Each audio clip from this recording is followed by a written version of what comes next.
বাঘিনী মারা যাবার পর বাঘের ইচ্ছা হয় কোনো মানুষ মেয়েকে বিয়ে করার। যেমন ভাবনা তেমনি কাজ। গ্রামে গিয়ে সে এক মেয়েকে তুলে এনে গুহার মধ্যে রেখে দেয় এবং তার বাচ্চাদের পাহারায় রেখে দেয়। বাঘ বন থেকে মাংস এনে দিলে মেয়েটি রান্না করে দেয় আর বাঘেরা মহানন্দে খায়। এইভাবে বাঘের দিন বেশ ভালোই কেটে যাচ্ছিল। একদিন মেয়েটির ভাই এসে তার বোনকে উদ্ধার করে নিয়ে যায়। যাবার আগে মেয়েটি একটি কড়াতে তেল গরম করতে দিয়ে যায়। এরপর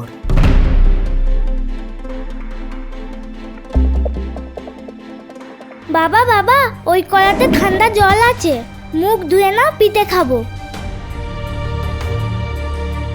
তোদের মা কোথায়? মা কাঠ আনতে গেছে, এক্ষুনি আসবে। ঠিক আছে।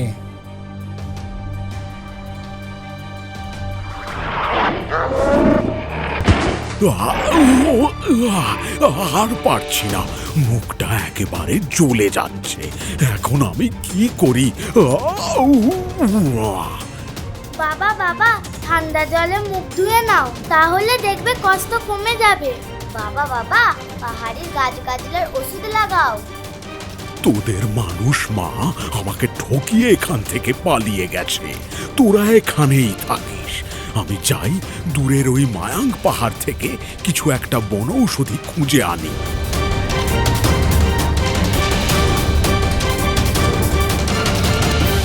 বাঘ রাস্তায় হাঁটতে হাঁটতে একটা সরোবর দেখতে পেল। সেই সরোবরে নিজের মুখটা ডুবিয়ে গরম তেলের পোড়া জ্বলন থেকে কিছুটা রেহাই পেল।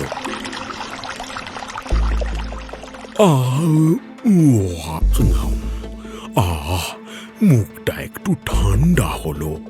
তারপর সরোবরের স্বচ্ছ জলে নিজের প্রতিবিম্ব পোড়া মুখ দেখে বিমর্ষ গলায় বলে উঠল, আমার অমন সুন্দর মুখটা কি বিশ্রীভাবে পুড়ে গেছে।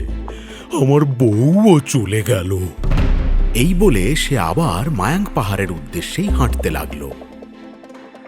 হাঁটতে হাঁটতে বাঘের খুব খিদে পেয়ে গেল।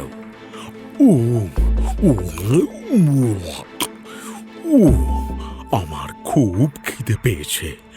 বউটা বেশ সব সুন্দর রান্না করে আমায় খাওয়াচ্ছিল। এখন কি আমার মুখে আর কাঁচা মাংস রুচবে কে জানে। কোথাও কোনো পশু পাখিও নজরে পড়ছে না।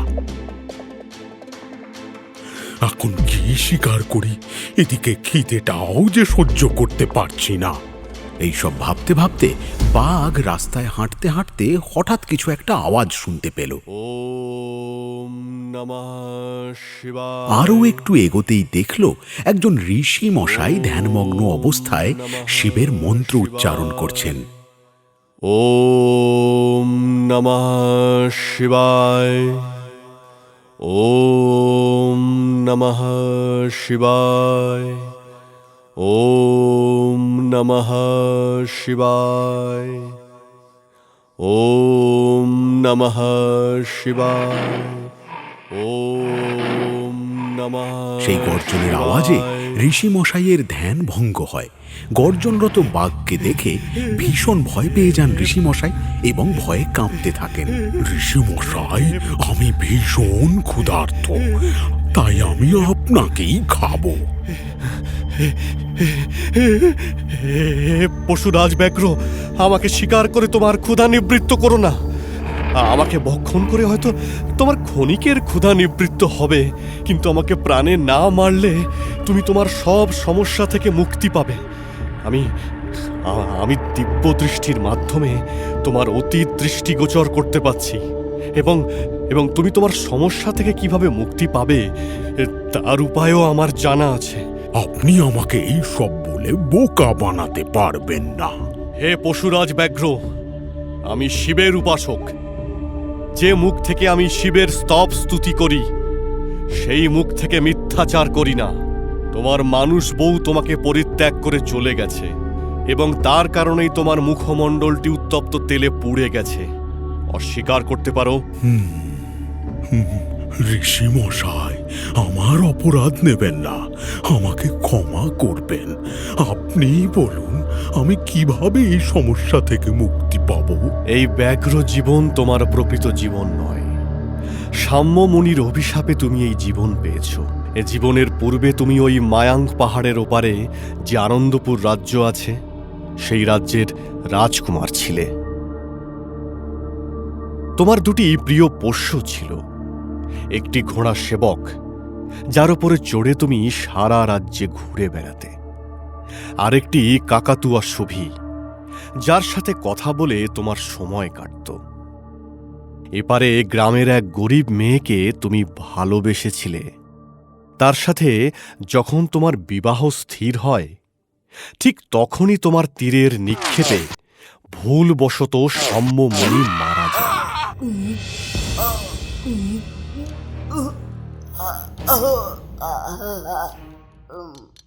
হে রাজকুমার, তুমি যে পশু শিকারের জন্য আমাকে হত্যা করলে, আমি তোমাদের অভিশাপ দিচ্ছি যে তোমরা এই মুহূর্তে পশু ব্যাঘ্রে পরিণত হবে এবং তোমার মনুষ্য জীবনের সমস্ত স্মৃতি ভুলে যাবে।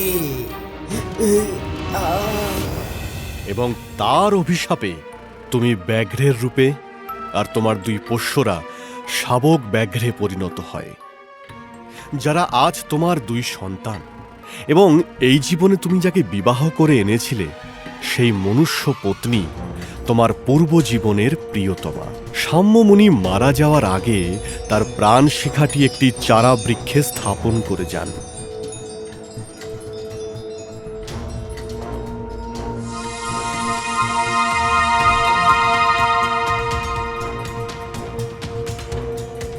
কিন্তু সেই চারা বৃক্ষটি একটি স্বর্ণ মৃগ ভক্ষণ করে ফেলায় সাম্যমুনির প্রাণ শিখাটি এখন স্বর্ণ মৃগটির শরীরে বিদ্যমান।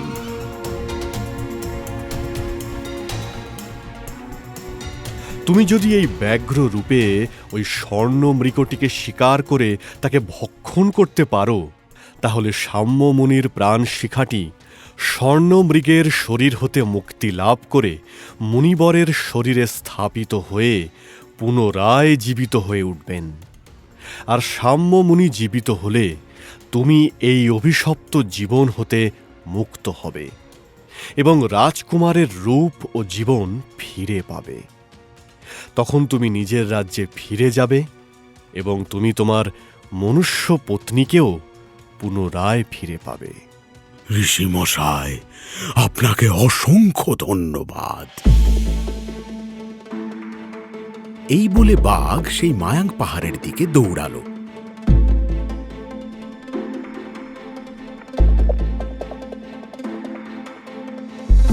বাঘটি মায়াঙ্ক পাহাড়ের জঙ্গলে সেই স্বর্ণ মৃগটাকে দেখতে পেল। এই তো সেই স্বর্ণ মৃগ, এর শিকারী আমার মুক্তির পথ।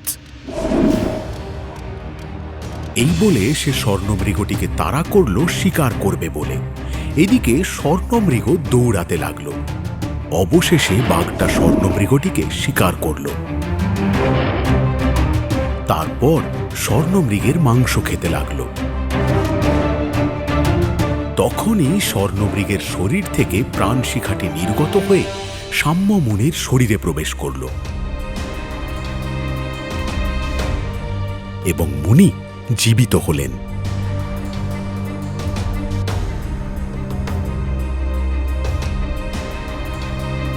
সাম্যমুনির আশীর্বাদে বাঘটি পুনরায় রাজকুমারে পরিণত হল।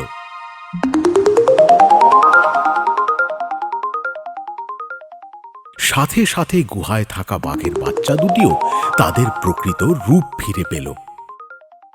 আমি আবার আমার প্রকৃত রূপ ফিরে পেয়েছি, আমি অভিশাপ মুক্ত, আমি আবার সবকিছু ফিরে পাব। বাঘ রাজকুমারে পরিণত হয়ে তার ঘোড়া সেবকের পিঠে চড়ে এবং কাঁধে কাকাতুয়া নিয়ে তার গরিব প্রিয়তমার কাছে বিবাহের প্রস্তাব নিয়ে যান। এরপর তাদের দুজনের বিবাহ সম্পন্ন হয় এবং তারা নিজেদের রাজ্য আনন্দপুরে ফিরে গিয়ে সুখে সংসার করতে থাকে।